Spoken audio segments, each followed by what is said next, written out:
Hello students, last लेक्चरमध्ये आपण holding कंपनीमध्ये एक एक्झाम्पल घेतलं होतं आपण. ठीक आहे, तर ते एक्झाम्पल होतं आपलं होल्ली ओन्ड कंपनीचं. ठीक आहे, म्हणजे काय की जेव्हा होल्डिंग कंपनी होल्डिंग कंपनी दुसऱ्या कंपनीचे पूर्ण शेअर्स खरेदी करते तेव्हा, तर त्या कंडिशनमध्ये आपल्याला कशा प्रकारे कॅल्क्युलेशन करून आपली कन्सॉलिडेटेड बॅलन्स शीट कशा पद्धतीने बनवावं लागते ते आपण बघितलं होतं. ठीक आहे, तर आजच्या लेक्चरमध्ये आपण बघणार आहोत की जेव्हा होल्डिंग कंपनी पूर्ण शेअर्स खरेदी करत नाही, काही प्रमाणातच शेअर्स खरेदी करते. ठीक आहे, काही प्रमाणात म्हणजे 50% अबव. ठीक आहे, शेअर्स खरेदी करते त्यावेळेस आपल्याला कॅल्क्युलेशन म्हणजे कॅपिटल रिझर्वचं कॅपिटल प्रॉफिटचं कॅल्क्युलेशन कशा पद्धतीने करतो आपण. ठीक आहे, कॉस्ट ऑफ कंट्रोल कशा पद्धतीने कॅल्क्युलेट करतो. आणि या क्वेश्चनमध्ये आपल्याला आता मायनॉरिटी इंटरेस्टसुद्धा कॅल्क्युलेट करावं लागणार आहे. कारण काय आहे की होल्डिंग कंपनी काय करत आहे की सबसिडरी कंपनी किंवा मग ज्या कंपनीला ती ज्या कंपनीचे ते शेअर्स घेणार आहे, ठीक आहे, त्या कंपनीचे पूर्ण शेअर्स नाही घेऊन राहिली आहे. ठीक आहे, टायटलच बघून मी आता इथे, where all shares are not held by holding company. ठीक आहे, म्हणजे होल्डिंग कंपनी काय करत आहे की पूर्ण शेअर्स खरेदी करणार नाही. ठीक आहे, काही प्रमाणात शेअर्स खरेदी करेल. ठीक आहे, तर अशा कंडिशनमध्ये आपण कशा प्रकारे कॅपिटल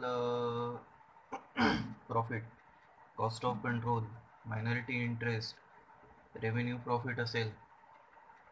ठीक आहे, या सगळ्यांचं कॅल्क्युलेशन कशा पद्धतीने करायचं आणि मग एक कन्सॉलिडेटेड बॅलन्स शीट आपल्याला बनवावी लागते, ती कशा पद्धतीने बनवायची ती बघू आपण. ठीक आहे, तर चला आज एक्झाम्पल 2 घेऊ आपण. क्वेश्चन बघू आपण.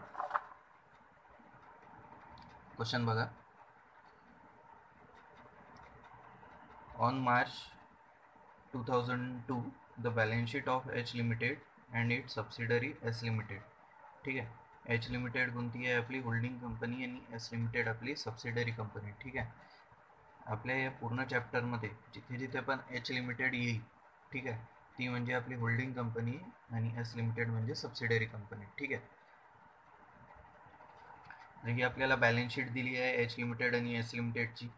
ठीक आहे, लायबिलिटी साईड बघा. इक्विटी शेअर कॅपिटल आहे एच लिमिटेड एस लिमिटेडचा. ठीक आहे, 8 लाख 2 लाख. जनरल रिझर्व दिला आहे आपल्याला, प्रॉफिट अँड लॉस दिला आहे, क्रेडिटर्स दिले आहे. ठीक आहे, तसंच फिक्स्ड सेट्स दिले आहे आपल्याला दोन्ही कंपनीजच्या. 75% in S limited at cost. ठीक आहे, 75% in S limited at cost. ठीक आहे, 2,80,000. तर हे काय आहे, हे आहे इन्व्हेस्टमेंट. हे काय आहे, इन्व्हेस्टमेंट आहे. ठीक आहे, एच लिमिटेडचं एस लिमिटेडमध्ये केलेलं इन्व्हेस्टमेंट. ठीक आहे, हे काय आहे आपलं इन्व्हेस्टमेंट आहे. ठीक आहे, किती म्हटलं आहे, 75%. 75% आपल्या एस लिमिटेडमध्ये काय केलं आहे, इन्व्हेस्टमेंट केलं आहे. ठीक आहे, म्हणजे 75% एस लिमिटेडचे जेवढे शेअर्स आहे, ठीक आहे, जेवढे शेअर्स आहे त्याच्यात 75% शेअर्स काय केले आहे, खरेदी केले आहे एच लिमिटेडने. ठीक आहे, नंतर स्टॉक दिला आहे आपल्याला, अदर करंट असेट्स दिली आहे. ठीक आहे, नंतर अजून काय ॲडिशनल इन्फॉर्मेशन दिली आहे ती बघू आपण. Draw a consolidated balance sheet as at 31 March 2002. ठीक आहे, एक कन्सॉलिडेटेड बॅलन्स शीट आपल्याला बनवायची आहे. After taking into consideration the following information. काय इन्फॉर्मेशन दिली आहे ती बघू आपण. फर्स्ट आहे, H limited acquired the shares on 31st July 2001. ठीक आहे, एच लिमिटेडनी कधी शेअर्स ॲक्वायर केले, म्हणजे कधी त्या कंपनीला चे शेअर्स घेतले, एस लिमिटेडचे शेअर्स कधी घेतले, 31 जुलै 2001ला. ठीक आहे, 31 जुलै 2001ला. ठीक आहे, म्हणजे जो आपला इयर आहे तो कसा आहे आपला, 1 एप्रिल ते 31 मार्चपर्यंतचा इयर दिला आहे आपल्याला. ठीक आहे, आणि इयरच्या मधात म्हणजे करंट इयरच्या मधात काय केलं आहे, एच लिमिटेडनी परचेस केली आहे. ठीक आहे, शेअर्स परचेस केले आहे एस लिमिटेडचे. ठीक आहे. नंतर सेकंड इन्फॉर्मेशन बघू. S Limited earned a profit of rupees 45,000 for the year ended 31st March 2001. ठीक आहे. 45,000 हा जो आहे S Limited earn profit of rupees 45,000 for the year end 31st March 2001. ठीक आहे. म्हणजे काय की हा 1 एप्रिलचा काय आहे आपला मागच्या वर्षीचा क्लोजिंग बॅलन्स दिला आहे. क्लोजिंग बॅलन्स प्रॉफिट अँड लॉसचा, हो की नाही. प्रॉफिट अँड लॉसचा प्रॉफिट दिला आहे आपल्याला 45,000 मागच्या वर्षीचा. तर आपण करंट इयरमध्ये आपण कॅल्क्युलेशनला घेऊ शकतो याचं. ठीक आहे. म्हणजे करंट इयरमध्ये किती प्रॉफिट झालं हे आपल्याला माहिती होईल. ठीक आहे. आणि याच्यावरून या इन्फॉर्मेशनवरून आपल्याला काय माहिती होईल की आपला प्री ॲक्वायझेशन किती प्रॉफिट होता आणि पोस्ट ॲक्वायझेशन किती प्रॉफिट होता. ठीक आहे. तर आता आपण एक्झाम्पल बघू. ठीक आहे.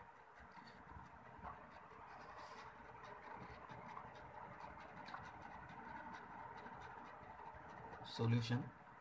सर्वात पहिले काय करतो आपण, वर्किंग नोट बनवतो आपण.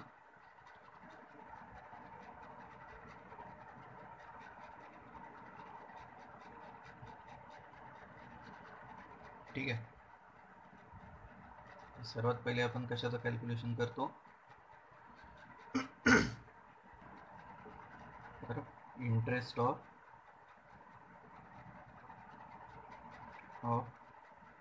H limited in S limited. ठीक आहे. आपल्याला इथे आता क्वेश्चनमध्ये डायरेक्ट पर्सेंटेजमध्ये दिलंच आहे 75%. ठीक आहे. 75% शेअर्स काय केले आहे एस लिमिटेडचे H लिमिटेडनी ॲक्वायर केले आहे. म्हणजे आउट ऑफ 100% एस लिमिटेडमध्ये H लिमिटेडचं किती पर्सेंटेज आहे, 75%. ठीक आहे. 75% आहे. ठीक आहे. तर आपण डायरेक्टली इथे लिहू शकतो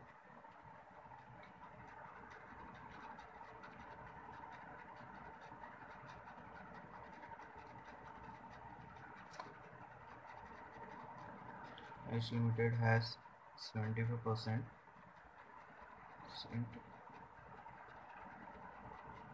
interest in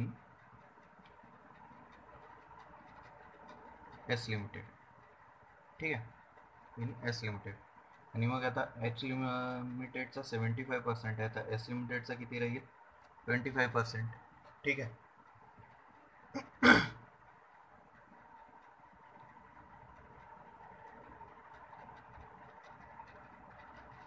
नंतर मग आपण काय करतो, कॅपिटल प्रॉफिट कॅल्क्युलेट करतो. ठीक आहे. Calculation of capital profit. ठीक आहे. Calculation of capital profit. यामध्ये फॉर्म्युला काय आहे आपला, opening balance of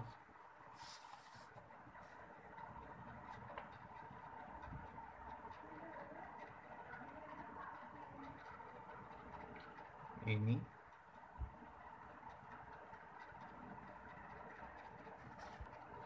reserve of S limited. ठीक आहे. तर आता एस लिमिटेडचा रिझर्व काही दिला आहे आपल्याला इकडे 70,000. ठीक आहे. तर 70,000 plus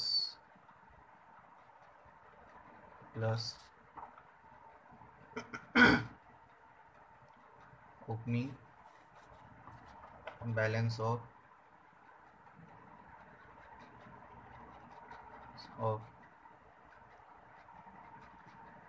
P&L account of S Limited. तर प्रॉफिट अँड लॉसचा ओपनिंग बॅलन्स आता कसा माहिती होईल आपल्याला बघा. प्रॉफिट अँड लॉसचा काय आहे, इकडे 45,000 आहे. ठीक आहे. सॉरी 55,000 दिला आहे आपल्याला. म्हणजे हा कधीचा आहे, प्रॉफिट हा आहे 31 मार्च 2002. ठीक आहे, 31 मार्च 2002. ठीक आहे, 31 मार्च 2002चा. ठीक आहे, आपल्याला इकडे प्रॉफिट दिला आहे 55,000. ठीक आहे, आणि इकडे आपल्याला एक इन्फॉर्मेशन दिली होती, S limited earn profit of ₹45,000 for the year ended on 31 March. इथे 2001 केलं होतं मी, पण इथे 2002च पाहिजे. ठीक आहे, आणि इन्फॉर्मेशन काय आहे आपली की 31 मार्च 2002. ठीक आहे, म्हणजे आता 1 एप्रिल 2001 ते 31 मार्च 2002 या करंट इयरमध्ये एस लिमिटेडने किती प्रॉफिट कमवला, तर 45,000. ठीक आहे, 45,000 प्रॉफिट कमवला आहे. ठीक आहे, ही आपली इन्फॉर्मेशन होती. आणि मग इथे आपल्याला काय दिलं आहे की 55,000 दिला आहे.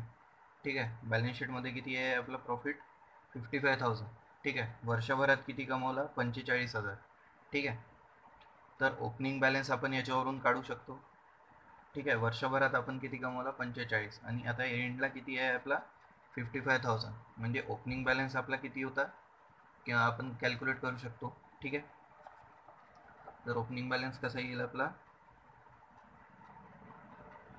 55,000 मायनस 45,000 हा किती, 10,000. ठीक आहे, तर 10,000 काय होता आपला ओपनिंग बॅलन्स होता, plus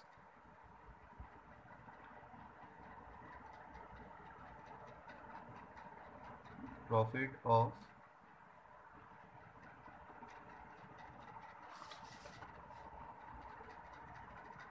current year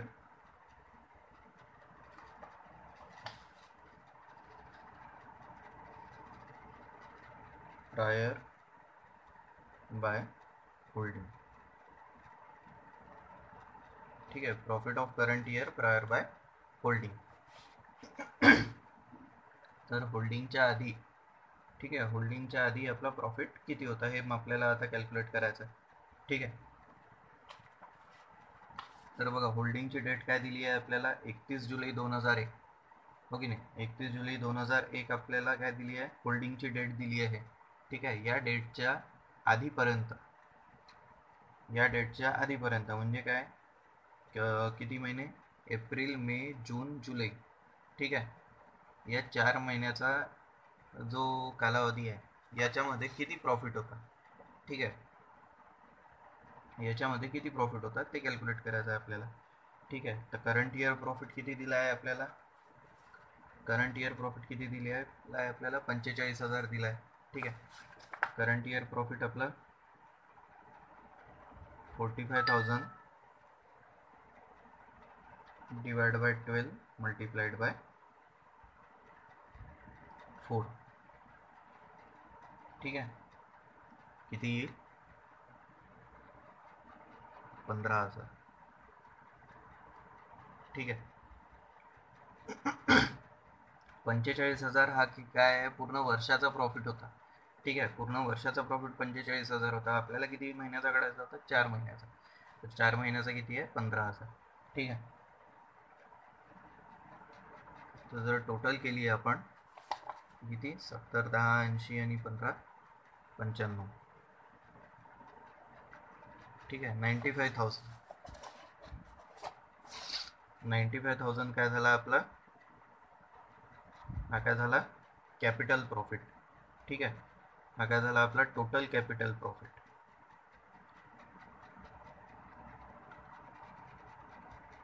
total capital profit. ठीक आहे, आता याच्यात आपल्याला काय आहे की होल्डिंग किती होती, 75% होल्डिंग होती. हो की नाही, एच लिमिटेडची 75% होल्डिंग होती. ठीक आहे, तर एच लिमिटेडचा जो प्रॉफिट आहे म्हणजे आता मेजॉरिटी प्रॉफिट आणि मायनॉरिटी प्रॉफिट. ठीक आहे, तर हे आपल्याला किंवा मायनॉरिटी इंटरेस्ट काढताना आपल्याला कामी येईल. ठीक आहे, कॅपिटल प्रॉफिट आपल्याला काय, मायनॉरिटी इंटरेस्ट काढताना मग आता कामी येईल. ठीक आहे, नेक्स्ट स्टेप काय आहे आपली, रेव्हेन्यू प्रॉफिट.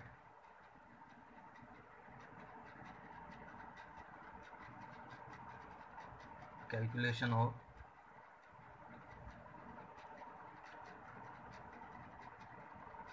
Revenue profit. ठीक आहे, तर रेव्हेन्यू प्रॉफिटचा काय फॉर्म्युला आहे? प्रॉफिट ऑफ करंट इयर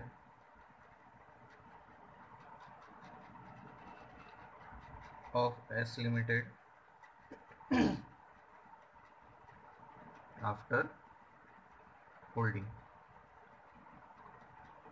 ठीक आहे, होल्डिंग नंतरचा प्रॉफिट आपल्याला काढायचा आहे. ठीक आहे, 45,000 डिवाइड बाय 12 इंटू आता किती मंथ्सचा आपल्याला काढावं लागेल? 8 महिन्याचा. ठीक आहे, 8 महिन्याचा काढावं लागेल. तर किती आहे? 30,000. किती आला? 30,000. ठीक आहे, 30,000 काय आहे आपला रेव्हेन्यू प्रॉफिट आहे. ठीक आहे, करंट इयरचा रेव्हेन्यू प्रॉफिट किती आहे? 30,000. ठीक आहे, मग नेक्स्ट स्टेप मध्ये आपण काय कॅल्क्युलेट करतो? नेक्स्ट स्टेप मध्ये आपण कॅल्क्युलेट करतो number 4,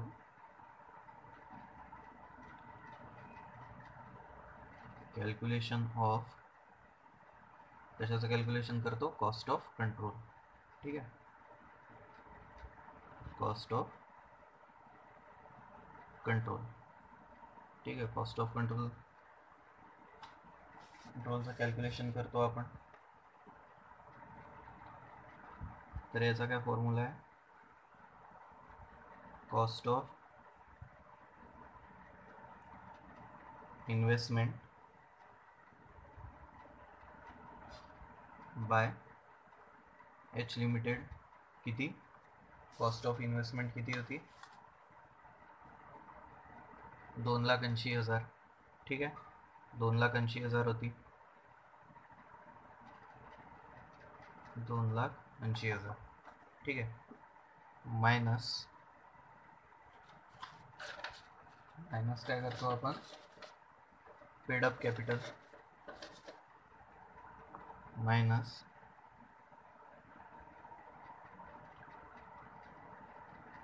paid up capital of S limited. किती आहे पेड अप कॅपिटल? बघा, एस लिमिटेडचा किती आहे? 2 लाख आहे. ठीक आहे, 2 लाख काय आहे? एस लिमिटेडचा पेड अप कॅपिटल आहे. ठीक आहे, पण आपण किती पर्सेंटेज हे करत आहोत? होल्ड करत आहोत? 75% होल्ड करत आहोत आपण. एस लिमिटेडमध्ये किती पर्सेंट होल्ड करत आहोत आपण? 75%. तर या 2 लाखाचं सुद्धा काय होईल? आपल्याला 75%च इथे शो करावं लागेल, कॅल्क्युलेशनमध्ये घ्यावं लागेल. ठीक आहे, तर 2 लाख इंटू 75%. ठीक आहे,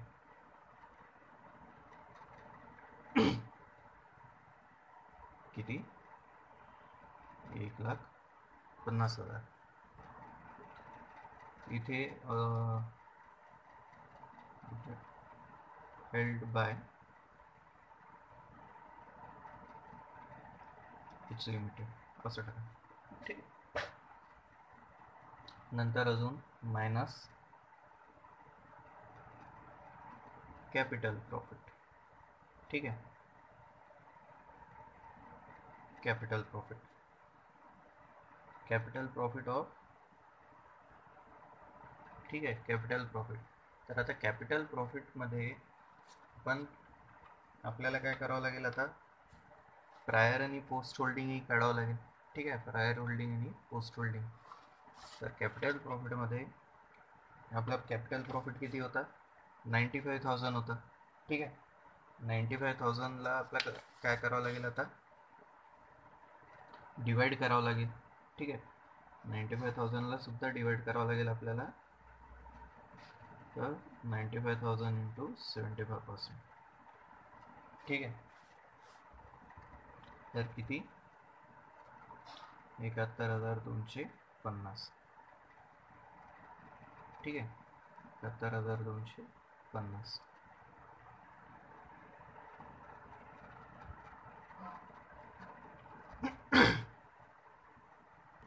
तर टोटल किती आली आपली 58,750. ठीक आहे, 58,750 ही काय झाली आपली cost of control. Cost of control, cost of control किती आली. और यालाच काय म्हणतो आपण गुडविल सुद्धा म्हणतो. ठीक आहे, म्हणजे काय की आपण इन्व्हेस्ट किती केले 2,80,000. ठीक आहे, 2,80,000 मधून 1,50,000 मायनस 71,250 केले. ठीक आहे, ॲक्च्युअल कॉस्ट ऑफ कंट्रोलची किंमत होती एवढी. ठीक आहे, ॲक्च्युअल कॉस्ट ऑफ कंट्रोलची किंमत होती एवढी, पण आपण किती पे केले 2,80,000. ठीक आहे, म्हणजे जास्तीचे 58,750 आपण पे केले. तर हे जास्तीचे 58,750 जे आहे हे काय झाली आपली गुडविल. आपण कशासाठी पे केले हे गुडविलसाठी. ठीक आहे, नंतर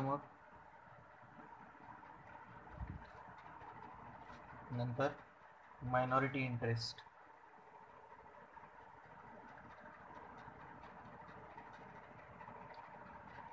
कॅल्क्युलेशन ऑफ मायनॉरिटी इंटरेस्ट. ठीक आहे, याचा फॉर्म्युला आपला कसा कॅल्क्युलेट करायचा तर शेअर कॅपिटल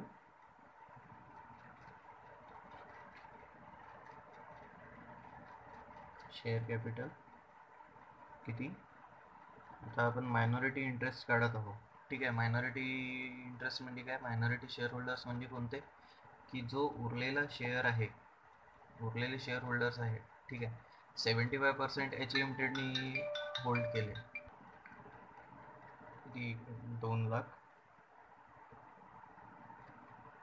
इंटू 25%. तर मायनॉरिटी इंटरेस्ट जो आहे तो आहे आपला 25%, कारण होल्डिंग कोणाची आहे एच लिमिटेडची जास्त आहे. 75% होल्डिंग कोणाची आहे एच लिमिटेडची.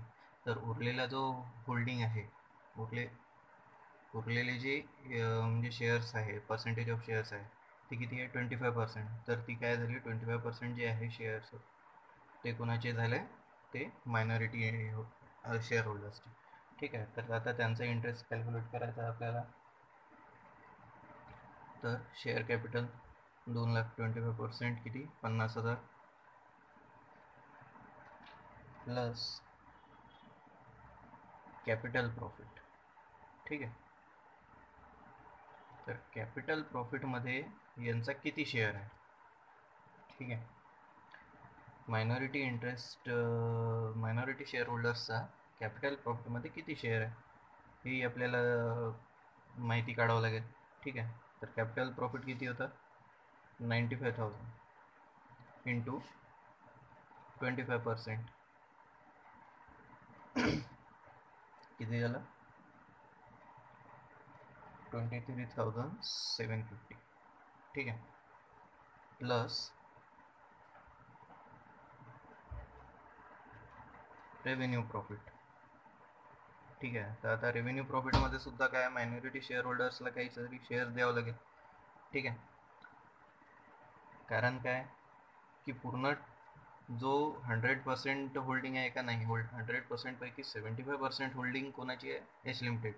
तर फक्त 75% जो पण राहील प्रॉफिटचा त्याच्यावरच फक्त कोणाचा हक्क राहील एच लिमिटेडचा. बाकीचा जो उरलेला भाग आहे त्या भागावर कोणाचा हक्क राहील मायनॉरिटी इंटरेस्ट होल्डरचा. ठीक आहे, तर रेव्हेन्यू प्रॉफिट आपलं किती आलं होतं 30,000. तर 30,000चा 25% किती 7,500. ठीक आहे, यांची टोटल केली तर 81,250. ठीक आहे, 81,250 हे काय झाला मायनॉरिटी इंटरेस्ट. ठीक आहे, मायनॉरिटी शेअर होल्डर्सचा इंटरेस्ट. ठीक आहे, एवढा त्यांना मायनॉरिटी शेअर होल्डर्सला एवढा आपल्याला द्यावं लागेल. ठीक आहे. तर हे झालं आपलं सगळं पूर्ण कॅल्क्युलेशन. ठीक आहे. आपण काय काय कॅल्क्युलेट केलं बघा.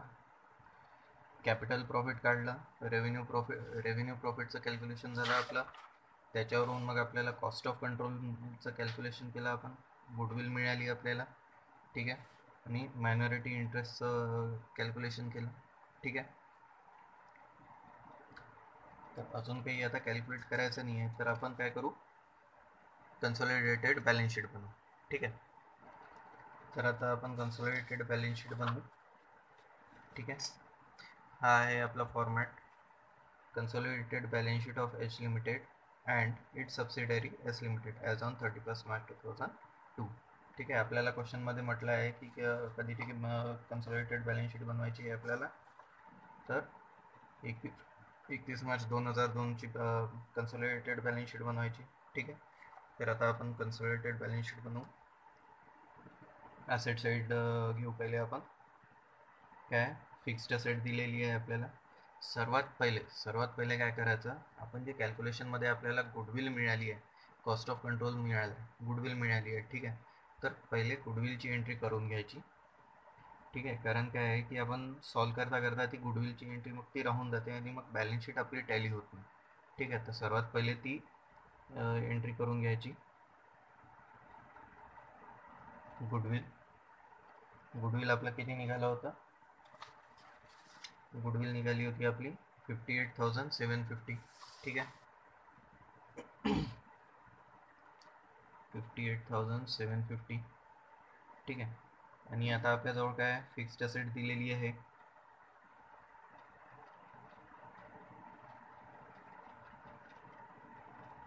फिक्स्ड असेट्स एच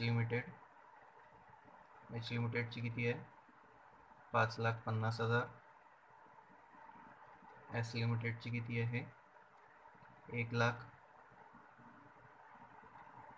टोटल इकडे 6,50,000. आता इन्व्हेस्टमेंटची एंट्री येणार का, तर इन्व्हेस्टमेंटची एंट्री येणार नाही. ठीक आहे. Stock H लिमिटेडचं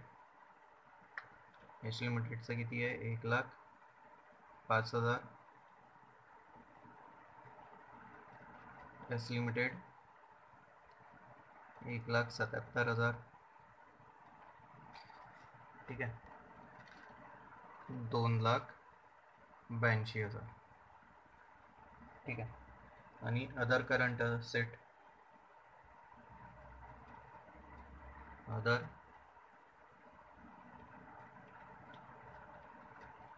assets H limited 2,25,000. S limited 1,28,000. ठीक आहे. 3,53,000. ठीक आहे. हे झाली आपली असेट साईडला. आता कोणते आयटम्स आहेत का, नाही. ठीक आहे. हे झाले आपले फिक्स्ड असेट घेतली, स्टॉक घेतला, अदर असेट घेतली, गुडविलही घेतली. ठीक आहे. आता लायबिलिटी साईड. ठीक आहे. तर आता आपण बघू लायबिलिटी साईड.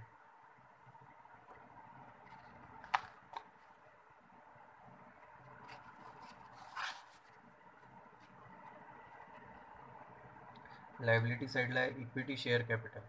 ठीक आहे. तर आता कन्सॉलिडेटेड बॅलन्स शीट बनवताना आपण काय करतो, इक्विटी शेअर कॅपिटल कोणता घेतो, फक्त एच लिमिटेडचा. ठीक आहे. कुणाचा घेतो, फक्त एच लिमिटेडचा. तर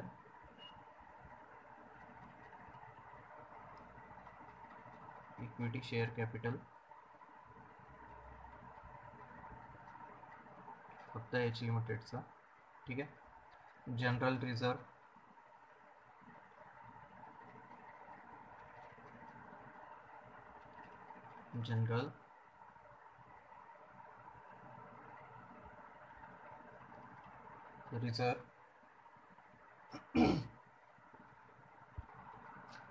किती, 1,50,000.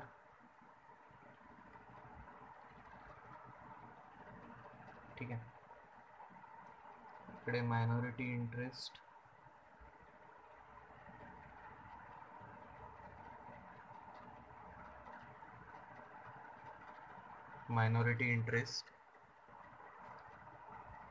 $81,250 आपला कॅल्क्युलेट केलेला मायनॉरिटी इंटरेस्ट हे आपण कॅल्क्युलेट केला इथे. ठीक आहे, की मायनॉरिटी शेअर होल्डर्स जे आहे त्यांचं किती शेअर आहे, तर 81,250 पूर्ण याच्यात. ठीक आहे. नंतर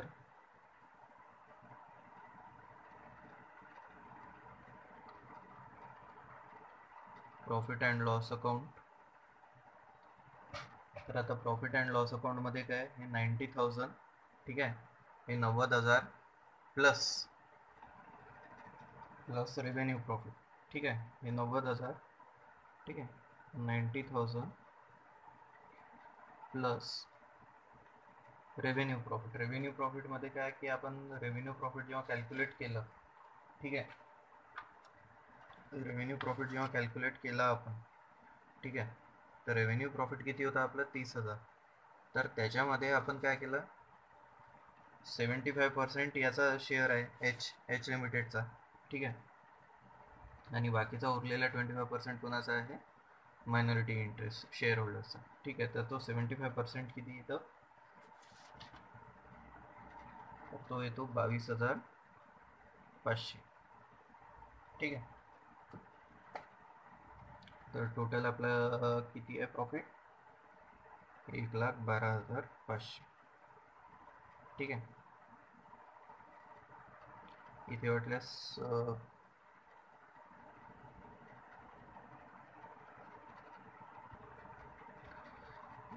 नोट म्हणून लिहून ठेवता येईल.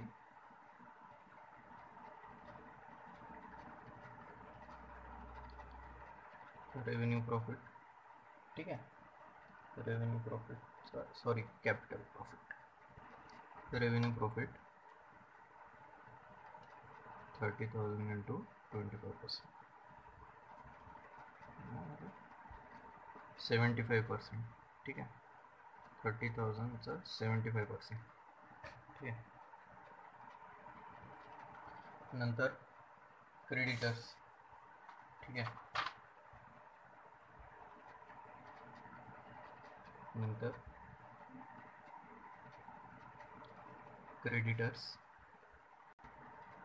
क्रेडिटर्स दोन्ही याचे एच लिमिटेड किती आहे, 1,20,000 आणि एस लिमिटेड 80,000. ठीक आहे, टोटल आहे 2 लाख.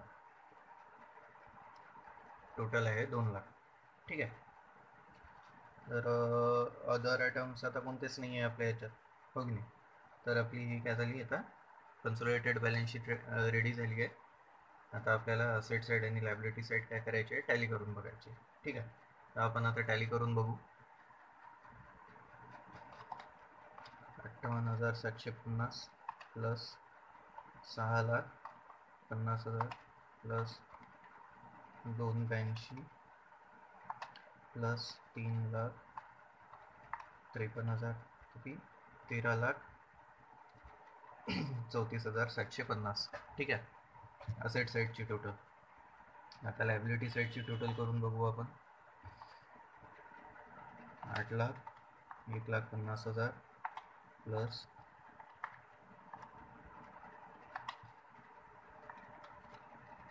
12,500 प्लस 2 13,43,750. ठीक आहे, तर दोन्ही लायबिलिटी साईड आणि असेट साईड दोन्ही याची टोटल काय आली, सेम आली. किती आली, 13,43,750. ठीक आहे, 13,43,750. ठीक आहे, लायबिलिटी साईड आणि असेट साईड दोन्ही काय झाले, टॅली झाली. ठीक आहे, तर अशा प्रकारे काय करायचं आहे, की कॅल्क्युलेशन करून मायनॉरिटी इंटरेस्टचं कॅल्क्युलेशन करून कॅपिटल कॉस्ट ऑफ प्रॉफिटचं कॅल्क्युलेशन करून, कॉस्ट ऑफ गुडचं कॅल्क्युलेशन करून मग काय करायचं की कन्सॉलिडेटेड बॅलन्स शीट बनवलं जातं. ठीक आहे. तर नेक्स्ट लेक्चरमध्ये अजून एक वेगळं टाईप बघू आपण होल्डिंग कंपनीमध्ये. ठीक आहे. तोपर्यंत थँक्यू.